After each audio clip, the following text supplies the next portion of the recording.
Terça-feira, hoje dia 5 de maio de 2026. Nós os saudamos com a bendita paz de Cristo Jesus. Amém. Sejam bem-vindos, amados irmãos, a mais um momento dos conselhos de Deus. Somos os vossos irmãos em Cristo, Fernando e Esther Koenig, aqui da cidade de Itajaí, no estado de Santa Catarina. Nós agradecemos a todos os irmãos e irmãs que têm orado por nós. Verdade. Não têm se esquecido de nós. Verdade. Nós temos sentido, irmãos, que como é valorosa a oração de um justo, quando alcança a gente. Sabemos que nós estamos em pé e com essa força para todos os dias, há mais de 6 anos, todos os dias. Ultimamente nessas plataformas, nós estamos aí desde o dia 8 de novembro do ano passado, mas antes já nós estávamos nos grupos de WhatsApp por muitos anos. Mas o Senhor nunca nos deixou triste, irmãos, aflito, e dizer assim, hoje eu não vou falar nada.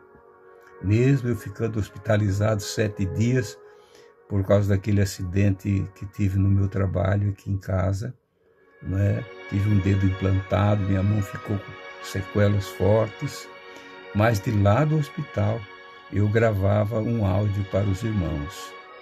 Então nunca deixamos, e a nossa intenção, irmãos, é ir até o fim. A Esther sempre diz, eu já ouvi ela testemunhar muitas vezes, eu quero me deixar gastar como uma vela que vai queimando, queimando, até o fim. É isso, Esther? É isso aí. Até o fim.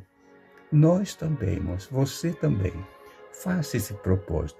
Vale a pena ter o zelo de Deus no teu coração.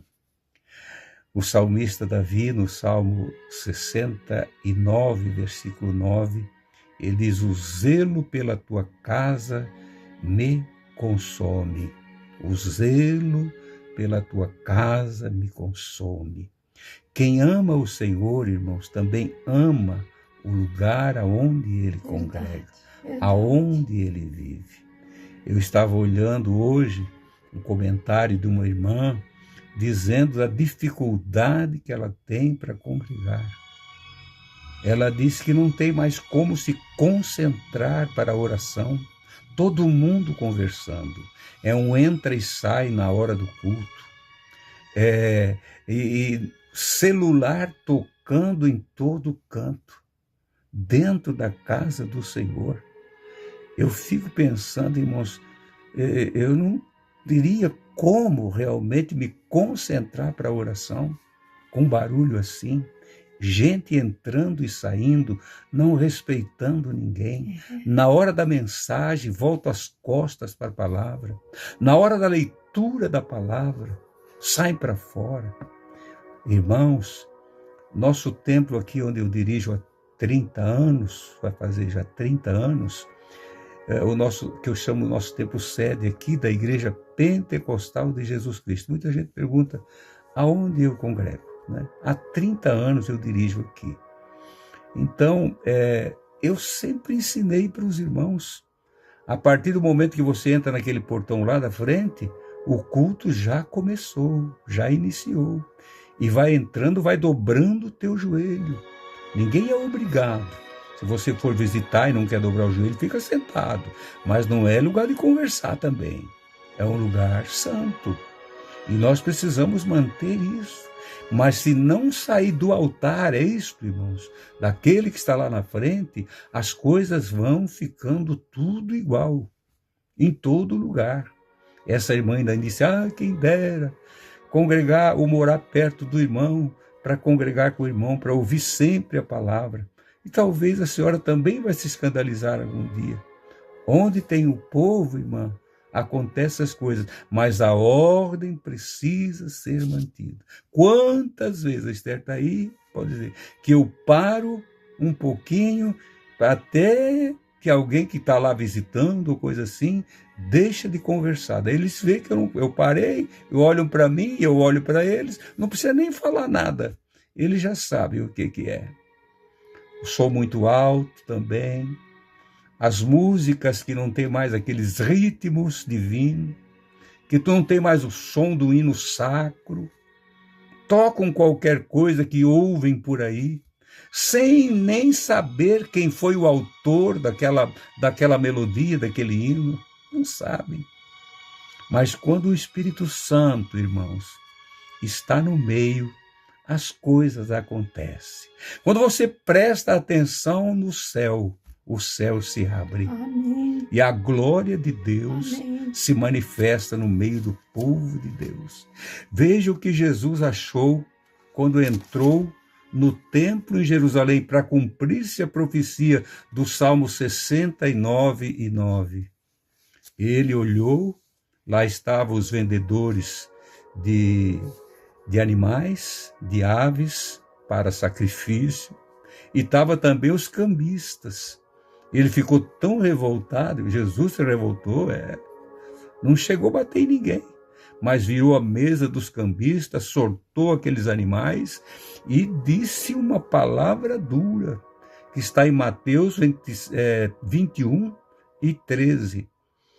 E disse-lhes, está escrito, a minha casa será chamada casa de oração,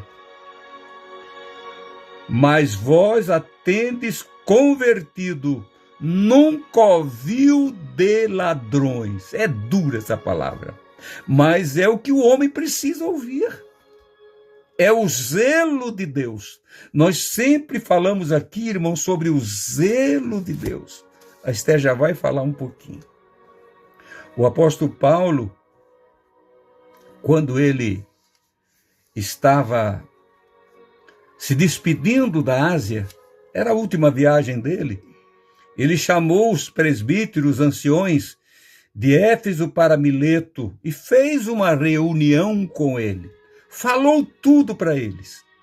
Ele podia se colocar diante daqueles anciões como um espelho e dizer, olhem para mim e vejam como eu conduzi o povo de Deus até aqui.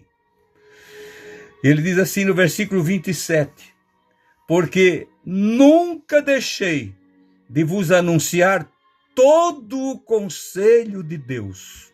E ele pediu para os anciões, para os presbíteros, dizendo assim, olhai por vós mesmos, meu Deus, e por todo o rebanho sobre o qual o Espírito Santo vos constituiu bispos, que seja bispo, ancião ou presbítero, e para apacentardes a igreja do Deus vivo, que ele resgatou com o seu próprio sangue. Isso é pouca responsabilidade, irmãos. E ele também diz em 1 Coríntios, que o zelo, 2 Coríntios, que o zelo de Deus me consome. Me suporte um pouco mais, porque estou zeloso de vós com zelo de Deus. Zelo de Deus. Todo o conselho de Deus e todo o zelo de Deus. Como é que você, Esther, vai se sentir num lugar assim, sem ordem? É impossível. É impossível. Porque se nós der ouvido o que é falado ali na palavra, o que é pregado, os louvores a Deus, aquilo vai enchendo a nossa alma e nós vamos guardando dentro de nós. E se nós não der ouvido, quem sabe amanhã já, nós vamos precisar daquela palavra para ser livre de algum mal. Mas nós já não guardamos aquela palavra. Nós ficamos distraídos. Irmãos, como foi lido ali, que Paulo mandou chamar aqueles homens de Deus, que estava lá em Éfeso, né? Ali para Mileto. E ele disse, eu vou dizer para vocês todos os conselhos de Deus. Todos, todos. Tudo o que Deus queria dizer, ele estava, podemos até dizer, uma profecia para aqueles homens. Porque ele disse Com tudo. Com certeza, uma profecia. Porque ele disse tudo. Ele disse até, ele temia, até que quando ele fosse embora, porque era a última vez que ele estava passando ali, eles não iam mais ver o rosto dele ali. Ele mesmo disse. Ele mesmo disse. Ele disse que vão surgir lobos no meio de vocês. De entre vós mesmo. Daqueles que estavam escutando. Mas será que eles deram ouvido? Não, aqueles que não deram ouvido foram os que se tornaram aqueles maus ensinadores. Lobos que vão devorar o rebanho. O rebanho do Senhor. Irmãos queridos, que nós sempre possamos prestar bastante atenção naquilo que é dito da palavra de Deus. Meu esposo sempre fala aqui que tem uma irmã que já faleceu, que era a tia dele. Ela não sabia ler, mas ela dobrava o joelho na igreja e ela só dizia: é a tua palavra, Senhor. É a tua palavra, Senhor. E quem estava em redor dela já começava a se alegrar. E o fogo caía. Por quê? Porque era a palavra do Senhor que ia ser pregada naquele culto. Que Deus nos ajude, irmãos, a dar bastante atenção na palavra de Deus. Essa tia que ela fala, eles se converteram em 1938. O tio Osório Cone, que irmão do meu pai, o mais velho. Ele, através dele, entrou o evangelho na família. E a minha tia tinha um certo problema. Ela era atormentada por um espírito maligno. Eles não tinham filhos ainda. E um dia, passando na frente de uma casa onde estavam fazendo os primeiros cultos, aqui no Alto Vale do Itajaí. E o meu tio disse, vamos entrar aí, Amália, para dar uma olhada. E ela não quis entrar. Mas entrou lá e nunca mais saíram. É verdade. Nunca mais. Foi liberta, porque o zelo de Deus com certeza estava no coração daquele simples servo do Senhor, que ali estava pregando. E a oração dela, como a Esther fala, ela começava a falar, é a tua palavra, Senhor. É a tua palavra, Senhor, é a tua palavra. E de repente o Espírito Santo tomava ela em línguas santas. E a igreja e a casa de Deus se enchia de alegria. Aleluia! Queridos irmãos, nós precisamos.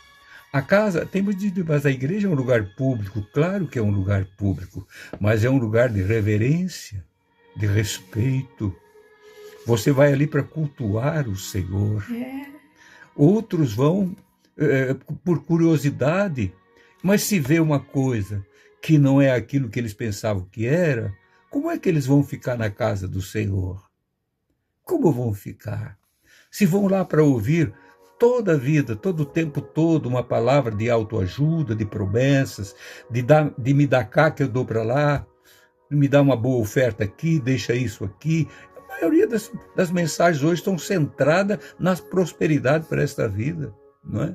Parece que desculpe, irmãos, muitos mendigando nos púlpitos. O púlpito não é um lugar de mendigar, mas é lugar de entregar a riqueza maior dessa vida, que é a palavra da salvação, que é a bendita e eterna palavra da salvação. Paulo, quando saiu de Mileto, ele disse, não deixei de falar nem publicamente e de casa em casa. Eu anunciei tudo. Estou livre do sangue de vocês. Eu anunciar publicamente era num templo, num lugar, de casa em casa, a palavra de Deus. Então, amados irmãos, a geração mais jovem hoje, ela não está mais ouvindo a voz da igreja. Por quê? Porque os mais velhos estão se calando. Nós somos a voz da igreja na terra, junto com o Espírito Santo. E a igreja ouve Deus, ouve o Espírito Santo e transmite a palavra. Nós precisamos ouvir Deus falar para poder falar do amor dele para aqueles que precisam ouvir. Meus queridos e santos irmãos, a reserva que Deus mantém sobre essa terra, em todo lugar, escolhidos do Senhor. Não vamos transformar a casa do Senhor, como disse o Senhor Jesus lá em Mateus, capítulo de número 21 e 13. Ele disse, vós transformaste esse lugar. A minha casa é um lugar chamado casa de oração. Mas vós fizeste isso aqui de um covil de ladrões. Meu querido irmão, irmã que fez esse comentário, ainda você vai encontrar um lugar de reverência. Ainda tem homens e mulheres nesse mundo que têm reverência por aquilo que receberam do Senhor, que o Senhor, como ele disse lá em Mileto, Paulo falando para os irmãos, que o Espírito Santo vos constituiu bispos, anciões, presbíteros sobre a casa de Deus, sobre a igreja do Deus vivo. Nós temos responsabilidade por esse povo e o Senhor vai cobrar de cada um de nós. Nós precisamos ensinar o povo todo o conselho de Deus. Aleluia. Querido Pai, Aleluia. no nome de Jesus, Aleluia. Talvez, Senhor, nem todos gostam de ouvir estas coisas, mas o teu povo, Aleluia. aqueles que te conhecem, aqueles que te amam, aqueles que ouviram os testemunhos dos nossos antepassados, aqueles que querem trilhar o mesmo caminho difícil que eles trilharam no passado, mas sempre vencedores. Aleluia. Pai de amor, Pai justo, nós vivemos num tempo final, num tempo de angústia, num tempo que cada um quer fazer o que bem entende. Sim, Pai, como se dissesse, ninguém tem nada a ver com a minha vida, mas com a tua igreja, Pai, tens tudo a ver. Tu és o nosso mestre, tu és o nosso maestro, aleluia. Tu és aquele que orienta a tua igreja no caminho santo. Guarda-nos em ti, Senhor. Ajuda os meus irmãos que estão em angústia e aflição, porque não tem mais nem como orar, como ouvir, enfim, Pai, para que se concentrar, como se estivesse num culto, cultuando a ti. Abre uma porta para eles, Pai querido. Em nome de Jesus nós te pedimos e te agradecemos hoje e sempre. Amém. Amém. E amém. Amém. Amados irmãos, Aleluia. tenham mais um abençoado dia na santa Aleluia. paz de Cristo Jesus. Aleluia. Não esqueçam, nós somos a família Cristo em vós, Aleluia. esperança da glória. Se você ainda não fez tua inscrição, faça tua inscrição, compartilhe e também Aleluia. faça teus comentários. Até amanhã, querendo o Senhor.